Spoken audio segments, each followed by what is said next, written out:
रोज नाश्त्याला पोहे खाऊन कंटाळा आलाय का? अहो, पोहे सुद्धा वेगळे बनवू शकतो. थोडासा ट्विस्ट देऊया.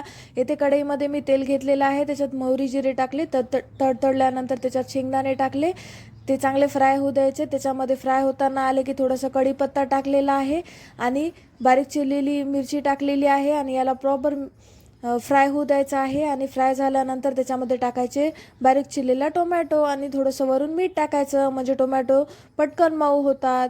आता टोमॅटो मऊ झालेले आहेत. आता याच्यामध्ये मी टाकली हळद, तिखट आणि मीठ थोडंसं कमी टाकलं आहे, कारण की याच्या आधी मीठ थोडंसं टाकलेलं होतं त्यामुळे.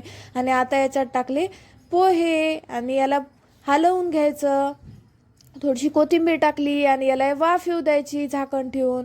आणि आता पाहू शकता तुम्ही, पोहे मस्त झालेले आहे. त्याच्यावरून मस्त कोथिंबीर टाकायची आणि पोहे सर्व करायचे.